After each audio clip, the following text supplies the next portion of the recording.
Talaga bang interesado sila na i-prosecute si Senador Jinggoy?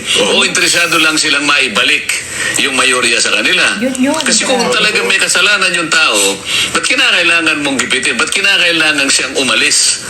At sasabihin mo sa kanya, para hindi ka na mahirapan. Yes, bakit Ikaw may naman, option, diba? ilang beses ka na namin kinukumbinsi. Kumalas ka lang sa kanila, wala ka ng kaso. Kailangan po malaman ng tao na siya ay talagang nanindigan. Hindi siya kumalas sa amin. Kahit na siya'y makulong pa, hindi siya lalabas, hindi siya kakalas sa aming grupo na 13 kami. At sinasabi niya sa amin, araw-araw na lang siyang sinasabihan, gusto mo pa bang makulong samantalang ito lang ang pakiusap namin sa'yo? Ayoko nang banggitin ang mga taong tumatawag sa kanya. Nako. Sinasabi niya sa amin, tuwing magmi-meeting kami, kani-kanina lang, nag-meeting kami uli. Opo. Bago siya pumunta ng Sandigan Bayan para magpiyansa, magkakasama kami uli. Malungkot siya, bakit hindi? Totoo naman, Tao kalawa nila sa akin dyan. Opo. Ako, hindi nila ako kinakausap for obvious reason. Yes. Di ba? Anong ginawa nila? Hindi nila kayo mapipressure. Nag-invento sila. Si Rodante Marcoleta ay congressman na tinanggalan ng mga ng lahat ng mga committee. Nakita mo, papasok ako sa committee, merong maninigaw sa akin, merong magtutulak sa akin, may kukunin ng hopya ang kinakain ko lahat. Basta po kayo natanggal na. Ganun po yung kalagayan ko. Pagkatapos, yung commission on appointments, tinanggal din po ako ron. Tinanggal din po ako ron. Katapos-tapusan, pati po yung mga allowance na tinatanggap ng bawat isa sa amin, entitled naman po ako dahil congressman po ako doon. Ang pagkakaiba lang namin, ako po'y inaway na parang hindi na po ako kasali. Ganon po ang kalagayan ni Rodante Marcoleta. Nung siya'y kakandidato ng 2025, nasa kalagayan ba ako na mag-offer ng magagawa ko sa sino mang tutulong sa akin? Inaway na nga ako. Ang kalabang ko na ay Speaker ng House of Representatives. So ayan, grabe no, talagang ayun, may nag-bail naman si Senator Jinggoy. Grabe no. Totoo yung sinasabi ni Senator Marcoleta. Kung talagang kung gusto niyo panagutin si Senator Jinggoy, kung talagang may kasalanan siya, bakit may kailangan pa siyang gawin? Pwede pa lang pag kumala siya sa kanila, sa grupo nila, ay hindi siya makulong. Bakit ganun kung talagang may kasalanan siya, di ba? Ginigipit nyo lang talaga. Akalain mo yan, araw-araw may tumatawag hanggang sa bago siya pumunta dun kanina sa Sandigan Bayan, may tumatawag pa sa kanya na yun lang ang hinihiling namin para hindi ka na makulong. Di ba? Talagang ginigipit nyo lang. So, yan naman naman yan may kalalagyan naman kayo sa ginagawa nyo yan. Sobra-sobra na Tapos eto nga, isusunod to si Senator Marcoleta kasi pinipilit nila na plunder daw yung yung parang donation na yun kay Senator Marcoleta. Naku, napakalayo po naman kasi nga, invento talaga. Talagang pinipilit lang nila kasi nga, dapat ang plunder, yung fund yun ng government, pera ng bayan dapat yun. Hindi naman kasi, galing naman kasi yun kay Mike Defensor, ang alam ko, dalawa yata sila na nagbigay nun kay Senator Marcoleta. At saka kasi pinapaliwanag nga niya, anong kapalit? Kasi yung iba daw ay bawal binigay sa'yo yan kasi may hinihinging kapalit. Anong kapalit ang may ibigay ko? Ganyan nga ang kalagayan niya noon. Talagang siya ay pinagtabo yan na sa Congress. Ang kalaban na niya ay yung House Speaker. Tinanggalan na siya ng lahat. Anong may ipangako niya, di ba? Diyan pa lang talagang kitang-kita mo ang napakasamang ginagawa nitong gobyerno na to. Gusto ko sabihin, hindi naman dahil sa kaibigan ko siya.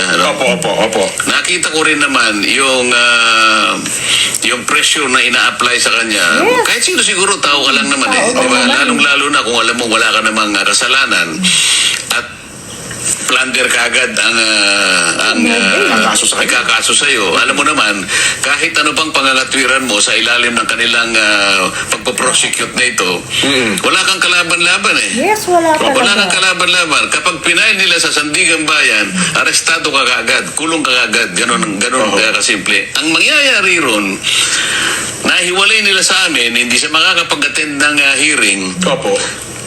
Yung mayorya, malulusaw nila. Yun ang kanilang pinupuntahan. Ngayon, pag-isipan po ninyo, kayong mga kababayang nakikinig, talaga bang interesado sila na i-prosecute si Senador Lang talaga Jinggoy? O interesado lang silang maibalik yung mayorya sa kanila? Grabe. Kasi kung talaga may kasalanan yung tao, ba't kinakailangan mong gipitin? Ba't kinakailangan siyang umalis? At Bakit may ganun sasabihin mo sa pang- kanya, oh, parang hindi ka na mahirapan. Ikaw naman, ilang beses ka na namin kinukumbinsi. Kumalas ka lang sa kanila, wala ka ng kaso. Gusto kong pag-usapan muna natin itong ginawa sa kanya. May isang bagay pa akong gustong sabihin eh. Opo, opo. Grabe, no? Saludo kahit Hindi ko papaano akalain na Senator ganun Jinggoy. ganun kalakas din ang Matatandaan ka loob ng ng tao ito. mabuti ng mga Yun na tao nga, pag oo. ganyan. Siguro kung sa iba nangyari ito, napakadali na wag kang magpakulong. Oo naman. O baka sakaling bukod doon, baka may ibigay pa silang pabuya sa iyo. True. Pero dahil alam niya yung pinaglalaban namin, Prinsipyo na po ito. alam niya Oo. prinsipyo yung pinaglalaban namin. Sabi niya, nung isang araw narinig ko siya, magpapakulong po ba kayo pagka magpaparesto kayo? O, sinabi naman niyang maliwanag, if this is the price I have to pay, so be it. Yun. Oo. So kailangan po malaman ng tao na siya ay talagang nanindigan. Hindi siya kumalas sa amin. Oo. Kahit na siya'y makulong pa, hindi siya lalabas, hindi siya kakalas sa aming grupo na 13 kami. At sinasabi niya sa amin, araw-araw na lang sinasabihan, Sinatawagan, no? gusto mo pa bang makulong samantalang ito lang ang pakiusap namin sa iyo? Oo. Ayaw Talagang mo pinagkursahan nang talaga. banggitin ang mga taong tumatawag sa kanya. Napakasama Naku. ng gobyerno to. Sinasabi niya sa amin, tuwing magmi-meeting kami, kanina lang, nag-meeting kami uli. Opo. Bago siya pumunta ng Sandigan Bayan para magpiyansa, magkakasama kami uli. Oo. Malungkot siya, bakit hindi? Oo naman. Totoo naman. Oo. Tao kalawa nila sa akin din. Yeah.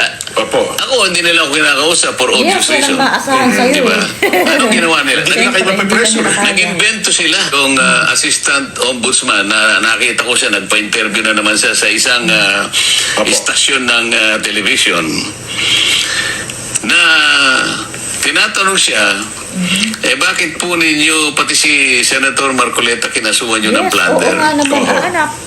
Kasi po kahit ako, parang hindi yata yun kasi Yun contribute. lang Pipilit lang Yun talaga naman ang nila. donasyon ng mga kaibigan niyang Hindi private naman pera funds ng naman gobyerno yan. Tapos sinabi niya, hindi, kasi kahit private funds kasi, kapag yan ay binigay na merong pangako o kung ano mang pabuya parang Yeah. ibigay niya dahil Oo. meron siyang opisina, ganyan. Opo.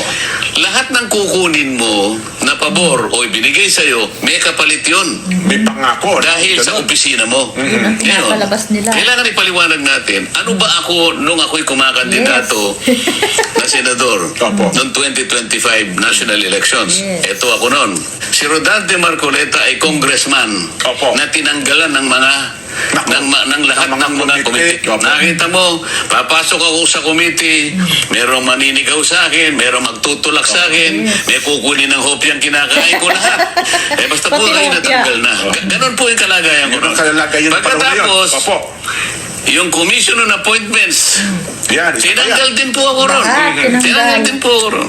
Katapos-tapusan, pati po yung mga allowance na tinatanggap ng Wala, bawat hindi isa sa na. amin, Inalis din siya. entitled naman po ako dahil congressman po ako doon. Ang pagkakaiba lang namin, ako po'y inaway na parang hindi na po ako kasali. Yun. Ganon po ang kalagayan ni Rodante Marcoleta. Yes. Nung siya'y kakandidato Hindi naman ng siguradong mananalo, paano 2025. mananalo? Nasa kalagayan ba ako na mag-offer ng magagawa ko Yes. sa sino mang tutulong sa akin? Grabe. Inaway na nga ako. Oo. Ang kalabang ko na ay Speaker ng House of Representatives.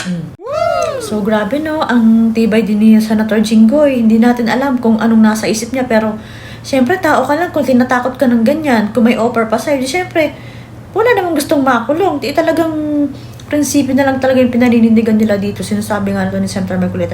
Talagang hindi siya bumitaw kahit araw-araw siyang tinatawagan at pinipilit na umalis dun sa grupo nila. So, saludo sa'yo, Senator Jinggoy, kung talagang paninindigan mo yan. Sa bagay, ayan na nga talagang matatandaan ka na ng tao dyan sa kabutihang ginawa mong yan.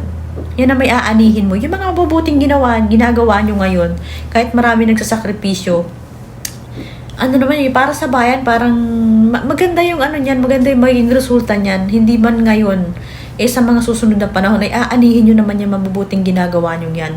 Kaya yung mga bangag na yan, sasapitin naman nila yung napakasamang ginawa nila sa Pilipinas. Akalain mo yan, pati ito si Senator Marcoleta, pinipilit nila yung plunder na case na hindi naman talaga kasi nga dapat yun, yung fund yun ng pera dapat yun ng taong bayan, ng government para pumasok dun sa case na yun. Eh yung sa kanya, donation.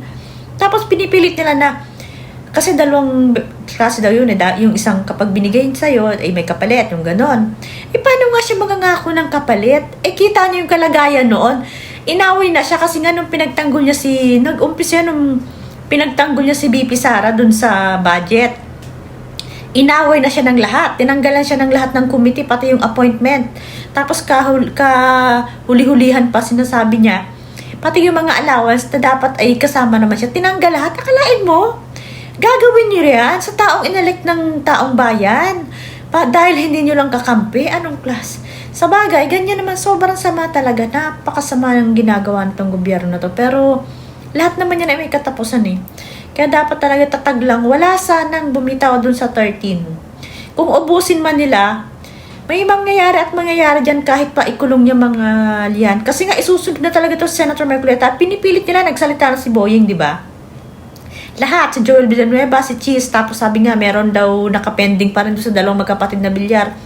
Eh sige, ubusin nyo na nga at nang magkaalaman na para sagadin nyo na magalit na talaga yung mga taong tahimik lang na nagmamasid. Talagang sobra na eh. Uubusin talaga nila, akalain mo yan.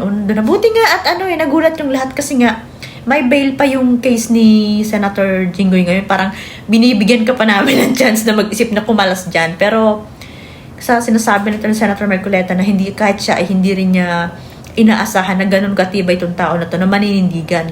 Eh di ba't nakulong na nga na matagal yan si Jinggoy? At saka syempre yung mga yan kahit papano may mga nag-a-advise yan na pwedeng ganito ang mangyari, na ganito ang gawin mo. May mga abogado rin naman yan eh. Kaya yun. Eh grabe tingnan mo to si Senator Marcoleta. Hindi rin siya natatakot kahit sinasabi niya mismo na yung kaso nilang yun ay napakabilis, wala kang kalaban-laban. Talagang kulong ka kaagad. Kaya sino ka naman para tumanggi dun sa offer nila, di ba? At saka baka mamaya, may pabuya ka pang makuha kung sundin mo sila. Ay, gano'n naman kasi talaga yung nangyayari eh. May maleta ka kapag sumunod ka sa kanila. Pero kung ano't ano man to, aabangan natin kasi nga, ang magandang balita ngayon ni Senator Cayetano ay gumawa pa siya ng subcommittee para kay Senator Marcoleta na ang tututukan lang nito ay yung flood control. Eh, di ba't doon sila takot na takot? Yun naman yung ayaw na ayaw nila eh. Kasi sa impeachment nga, hindi naman sila mananalo doon eh kasi hindi sila makakakuha ng 16. Kahit pa ipagkukulong nila yung lahat, hindi sila makakakuha ng 16. So, ito talaga, ang takot sila, yung flood control eh, ayan, binibira na ni Senator Alan. So, maganda to kahit pa paano eh, may mga nangyayari na lumalaban. May mga lumalaban pa rin talaga ng mga tao. Maganda pa rin tong nangyayaring to. Kita mo yan, hindi mo sila kinakakitaan ng yung panghihinaan ba sila Senator Marcoleta. Kaya saludo sa inyo, itong Brave 13.